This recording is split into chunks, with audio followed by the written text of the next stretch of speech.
Mesdames, Mesdemoiselles et Messieurs, vous suivez la RTGT, votre chaîne de proximité. Il est l'heure de vous informer. Les journaux, c'est l'heure. Bienvenue à tous et à toutes à la une de l'actualité.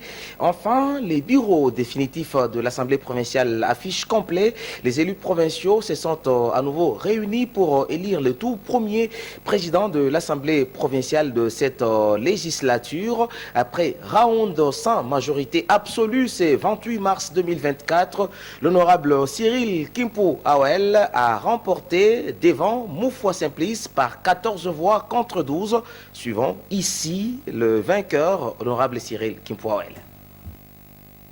Bien, nous sommes satisfaits des élections. Nous profitons de l'occasion pour remercier tous les collègues qui ont participé à ce vote historique pour un nouveau décollage de la province du Tanganyika. Et je voulais insister sur le fait que ce vote n'est pas la victoire d'un camp contre un autre camp. C'est la victoire de toute la province du Tanganyika. Nous allons travailler ensemble avec tous les collègues pour rassurer et permettre le développement à notre province. Merci. Bien que les sentiments sont divergents, les députés Kitambala relativisent ces résultats tout en appelant que c'est ça la démocratie et attend s'incliner devant le choix de la majorité. Et il a été interrogé par Samuel Mwamba-Ronstan. Je pense que ça ne nous étonne pas parce que l'honorable Cyril Kimpu-Awel, c'est quelqu'un qui connaît tous les rouages, tous les circuits de l'Assemblée provinciale du Tanganyika. Et c'est quelqu'un qui a été dans l'exécutif, qui a bien travaillé.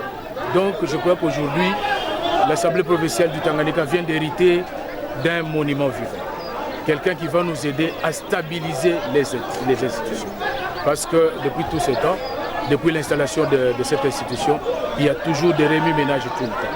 Mais nous prions avec l'encadrement de tout le monde, de tous les Tanganyikais et Tanganyikaises, que l'honorable avec ses députés vont bien conduire cet hémicycle et présider, ou plutôt apporter un plus à l'amélioration des conditions de vie, de la population du Tanganyika. Parce que tout ce qu'il y a comme institution, c'est pour cette population. Et nous appelons de tous nos voeux que ce gouvernement qui viendra va travailler en parfaite collaboration avec le bureau de l'Assemblée et tous les députés pour que demain nous puissions voir le Tanganyika faire un pas. Ces élections de membres du bureau de l'Assemblée provinciale ont été suivies par bon nombre, bien sûr, d'analystes. C'est le cas de Nathan Mugisho, membre du mouvement citoyen Parlement debout sans tabou, s'est réjoui du choix porté par les députés provinciaux. En fait, je commencerai par les féliciter parce que c'est une lourde tâche.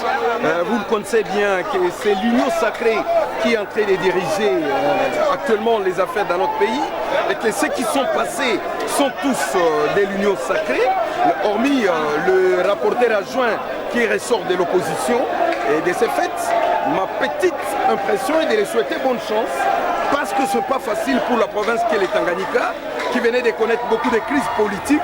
Et puis aujourd'hui, prendre la tête de la première institution politique, ce n'est pas une chose facile. Donc, pour moi, bonne chance pour ceux-là qui sont élus. La carte se dessine maintenant bien pour les élections des gouverneurs. Parce que le camp qui venait de passer, c'est le camp qui est connu par rapport aux enjeux aussi des élections des gouverneurs. Je me réserve de me prononcer là-dessus maintenant, en attendant que je recoupe certaines informations, mais je suis disponible, peut-être après 2 heures, 3 heures de temps, je peux donner à toute votre édition les analyses pour les élections de gouverneurs, corollairement de ce qui venait de se passer à l'Assemblée provinciale.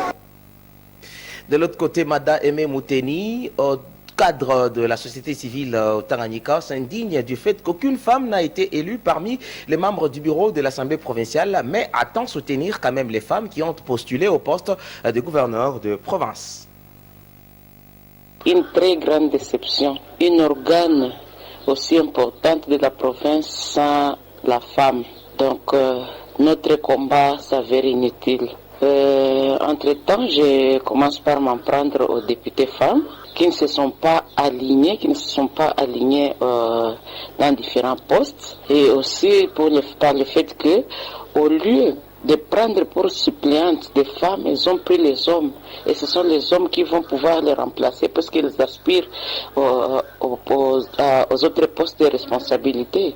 Ça, vraiment, je crois que la femme se bat contre la femme. La femme se bat contre la femme et notre combat n'est pas apprécié par d'autres femmes que nous sommes. Mais quoi qu'il en soit, la lutte continue. La lutte continue. Nous allons continuer à nous battre.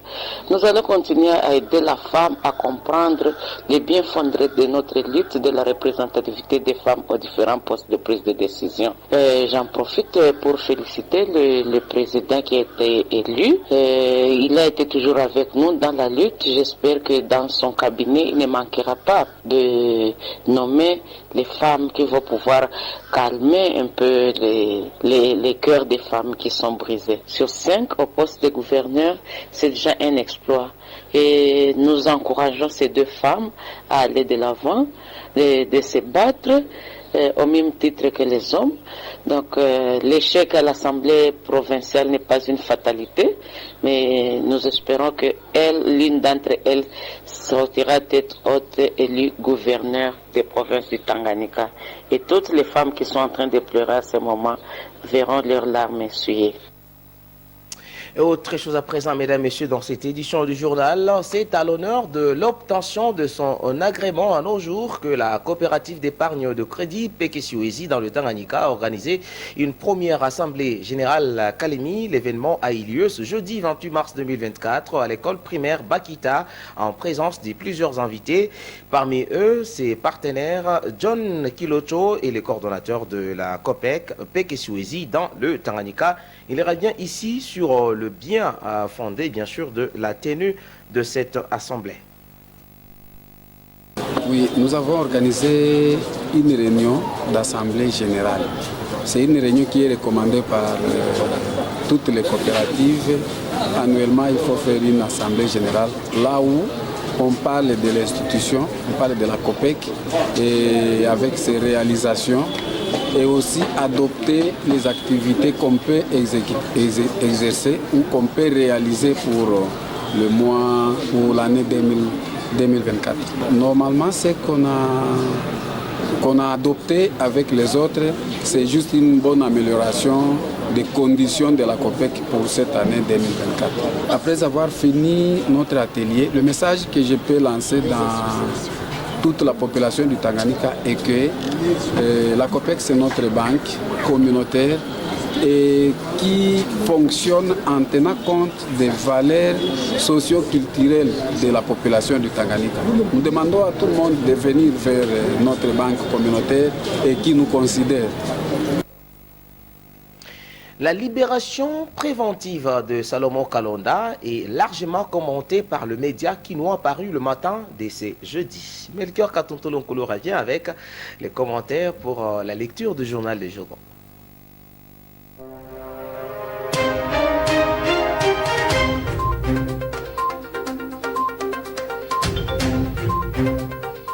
La nouvelle de la liberté provisoire accordée à Salomon Idi Kalonda fait la une des journaux parus ce jeudi 28 mars à Kinshasa.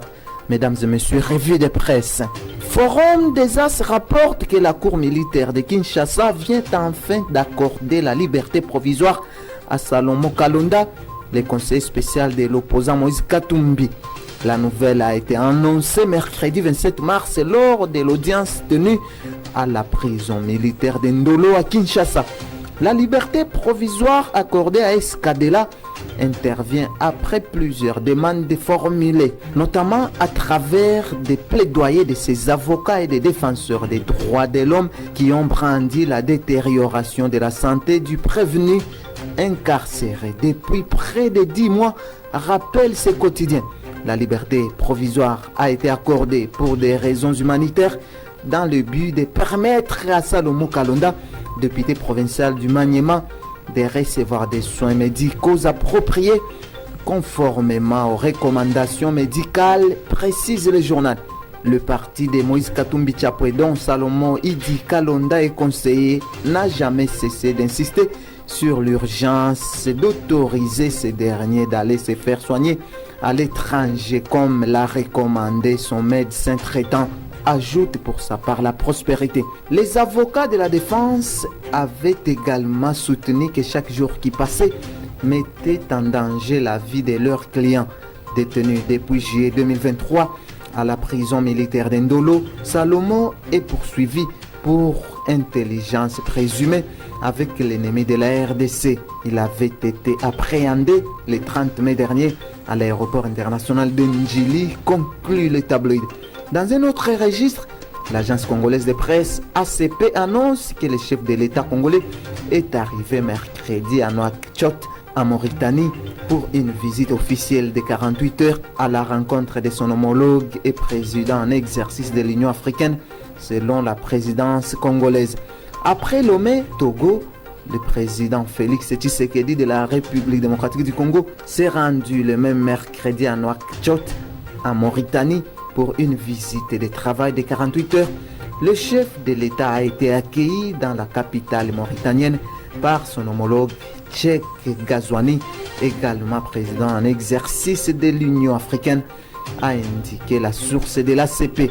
L'agence rappelle que la visite de travail du chef de l'État congolais en Mauritanie est intervenue au moment où l'Union africaine qu'il préside est décidé d'appuyer la RDC victime de l'agression rwandaise via le M23 dans le Nord Kivu. Mesdames et messieurs, c'est par ici que prend fin la lecture du journal des journaux. Merci pour votre sympathique attention.